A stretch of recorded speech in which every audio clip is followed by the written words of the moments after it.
You may not be at the Charlamagne level. You may not be at the Joe level, but whatever level you at, you can now look to the top of the top and say, okay, that's what it's supposed to look like. This is what I want it to look like for me.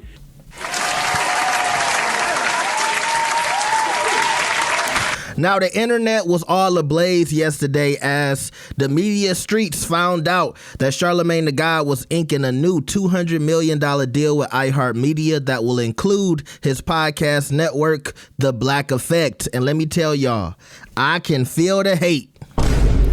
It's a lot of people out there mad and hating on Mr. Charlamagne Tha God, and we got to see what the Podfather has to say about this. And y'all know, him and Charlamagne are frenemies. Sometimes they cool, sometimes they throwing shots, and we got to see the route that Mr. Buttons is going to take today. Y'all better like the video. You better subscribe. Let's get it. And we always hear these stories like, you know, these companies giving them these type of deals. It's never one of us to land one of them deals. So that's was the impressive part to me. Like I love seeing that. That's inspirational to everybody else coming up. Like, yo, all right, we can get that. Yes. Like you always see them getting them. But that should be the start, right? How do you see it? And this is for the creator community. How do you see it and not be inspired? Right. Yep. Shit like that. How do you see it and it not be a sign that keep going? There are multiple ways for this to work. You don't have to subscribe to another man's blueprint. You can do things a plethora of ways and end up with this life-changing, lineage-changing money. Like I said, as a black man, like Mona said, you got to see it. Yeah. You got to see it in front of your face from the start. 3, if you're a content creator, awesome for Charlamagne. Awesome for Charlamagne, The Breakfast Club, and all of the pods that made it over there to Netflix, right? I also want to shout out just the lack of arrogance and the lack of ego. Like hearing everybody say all that shit about you, and you know what you over here working on. Right. Like, you know, a lot of people would, hey, yo, what? Do y'all know I'm doing? Like, just to shut up and just let people talk. I just said that last week. I just said that last week. Sometimes it's cool to just shut up and let the work talk. You don't have to rush out to be seen. You don't have to reply to every comment and hater. Just if you're doing the work will show. Yeah. Facts. I gotta commend so much. This is so loaded for me. For a lot of years, you prayed that the people at this level would start to share what they make. That's so true. The companies that may give you the money, and it ain't but so many of them when we're talking about this type of dollar and this type of coin, they may encourage you to keep it quiet. Actually, no may about it. I'm telling you that they'll probably put it in the contract that you can't talk about it.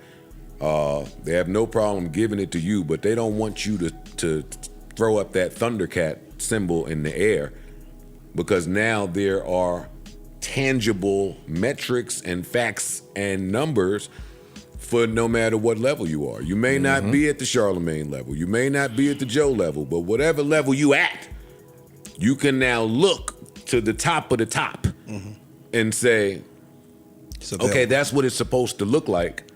This is what I want it to look like for me.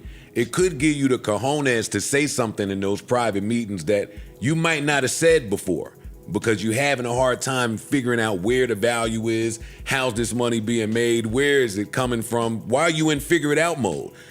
This is the equivalent of, and I hope this is a trend.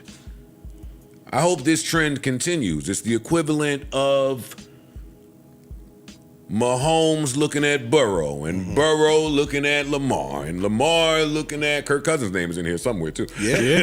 It's like whoever you are, Flacco. Like if everybody just continues to do what they're supposed to be doing, then the next man up should break it, and the next man up should break it, and so forth and so on. 1, 2.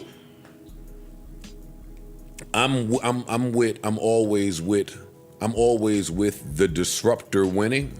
Mm-hmm. And Netflix is disrupting. Yeah, they are big time. Netflix is this is awesome, man. This Netflix is sending signals to other companies that needed a lot of convincing. Mm-hmm. Lord knows how many hours are spent behind the scenes by really talented people convincing somebody that this is what they should do, or giving them a download about what's valuable out here, how this could 10x, 100x, 1000x something.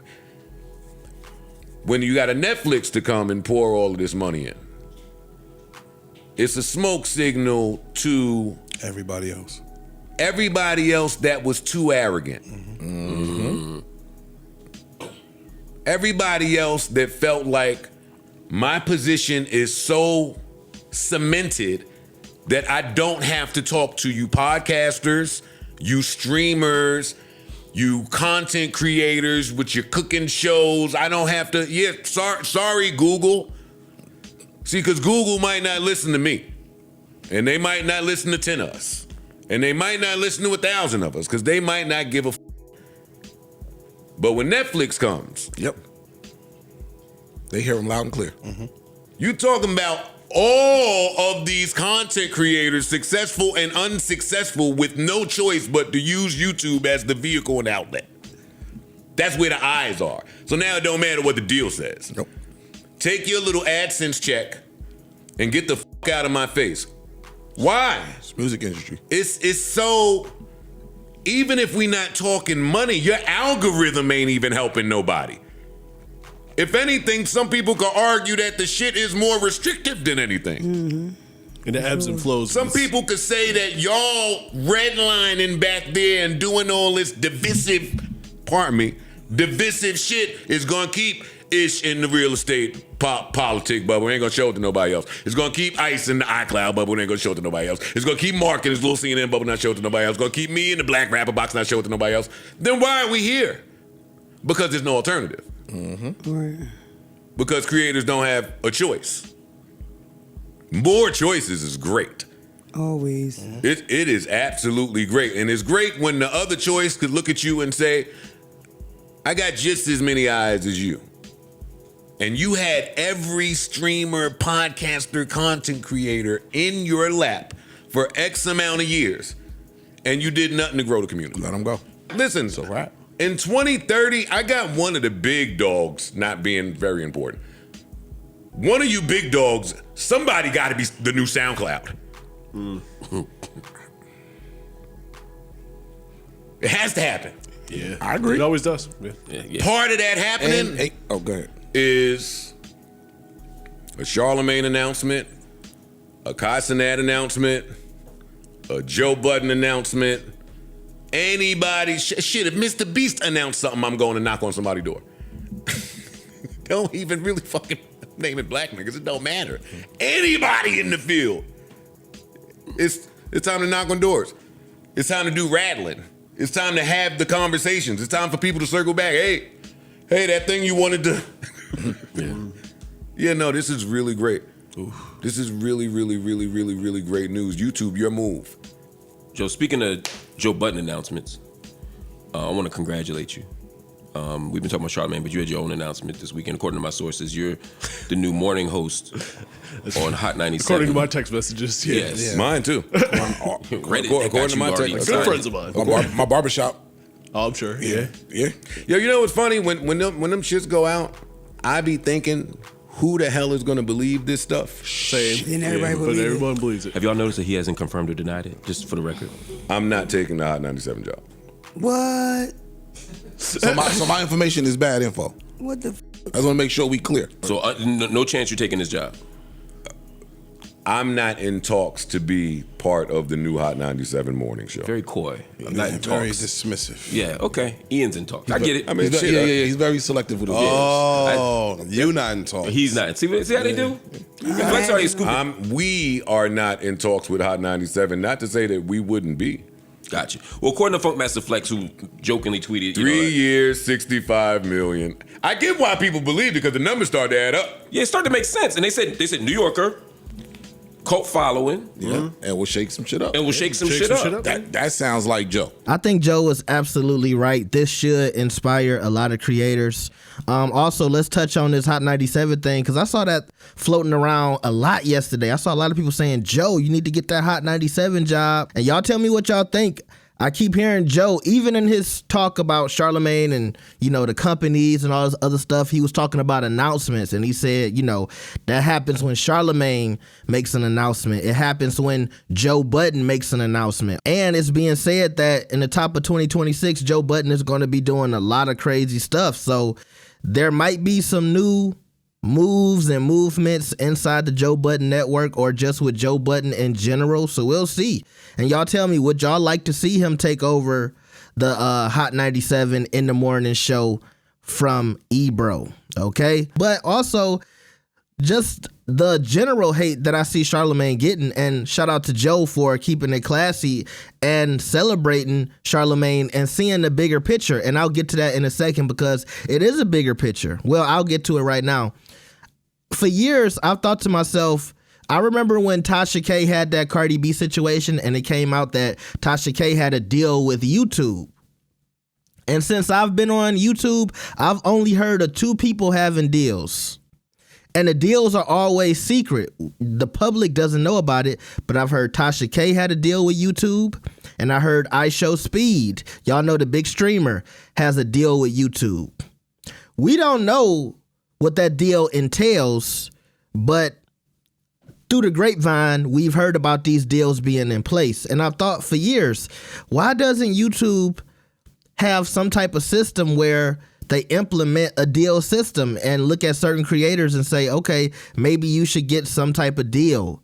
Maybe you should, sign some kind of contract with YouTube, be an exclusive content creator, and give out some extra money. Now, I'm sure somebody like me wouldn't be involved in those type of talks, but I do think there are content creators who are deserving on the platform. And like Joe was saying, it would give a lot of us something to reach for. For years, a lot of people have passed the I need so many subscribers to get paid mark. And now I just feel like a lot of people just want plaques. But you don't get paid for the plaque, the 100,000 subscriber plaque, or I think it's the 500,000 and the 1 million subscriber plaque.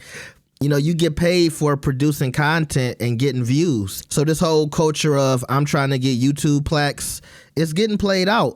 Start helping the creators a little more, YouTube. That's what I would like to see. But going back to when I was speaking on the hate that Charlamagne was getting, I can feel the hate in the media space. It's a lot of people that feel like Charlamagne isn't deserving of this deal. And while I know it's some people who don't know about how hard Charlamagne has worked and all of the things he's done outside of the radio show and the Breakfast Club, I see a lot of people who do know about the Black Effect Network and they know about Charlamagne having multiple podcasts. Honestly, we could say Charlamagne is working just as much as they say Stephen A. Smith is working. He leaves the radio, he go records a podcast, he writing books, he's managing the Black Effect Network. That's a lot of work. And probably more stuff than I even know about, right? I think we're seeing a lot of these people who have been dedicated to a company for a very long time are probably getting the money they've deserved for a long time. You look at Stephen A. Smith. You see how he carried ESPN for that, over 10 years, maybe longer than that, and he just gets his $100 million deal. A lot of people said that's money that Stephen A. should have been got. And of course, he's handsomely paid, but you can say the same thing about Charlamagne at iHeartMedia. He's carried that company. Everybody was watching the Breakfast Club for Charlamagne. And then you think about him bringing the Black Effect Network on there. When you go look at the website and you see all the celebrity podcasts who are under that, yeah, I can see iHeart wanting to, make sure they pay up money so that the future of their company is secured.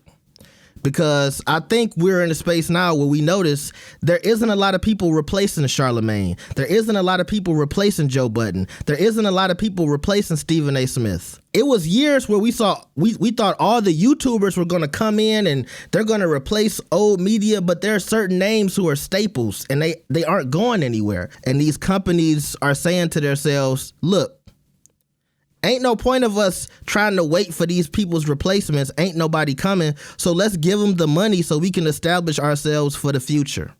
And when we have that talk, I'm sure somebody is trying to scoop up Joe Budden in some type of capacity. But y'all know Joe is really big on independence. So whatever deal he would take, it would be something that's very flexible to him, if you ask me. And when Joe was talking about the years that people wanted to know how much money were these guys making? How much money are they bringing in? And now I think we're getting past the hate and we're getting past the, oh my God, that's a crazy number and all of this doubt and all this other stuff. And we're starting to see the importance of it. Now I know how I can negotiate. I know, okay, I might not be as big as a Charlamagne or I might not be as big as a Joe Budden, but I'm up here. And so I should be able to get a percentage of what they talking about. And so you can add those statistics and those metrics and those numbers to what you think your value is. And you have a better understanding of your worth when you go into those meetings and when you looking at contracts. A piece of me was like, Joe Budden comes out and he's like, I'm making $20 million a year with Patreon. A piece of me was like, look at Charlamagne coming out. Yeah, 20 million. I'm getting 200 million. But if I sit that aside, I say to myself, you know what? This is really helpful in an industry where we feel like black people are screwed, tricked, manipulated, just all of these different words I could use to say underpaid in our space. And this helps us understand the money out there that's being thrown around and what we could get. And I think that's the real reason that these guys are starting to disclose these numbers, not just for people to wake up and recognize their worth and their value, because I think this was important for Charlamagne to let people know, y'all really got me effed up. Yes, I'm worth 200 million. Same thing with Joe.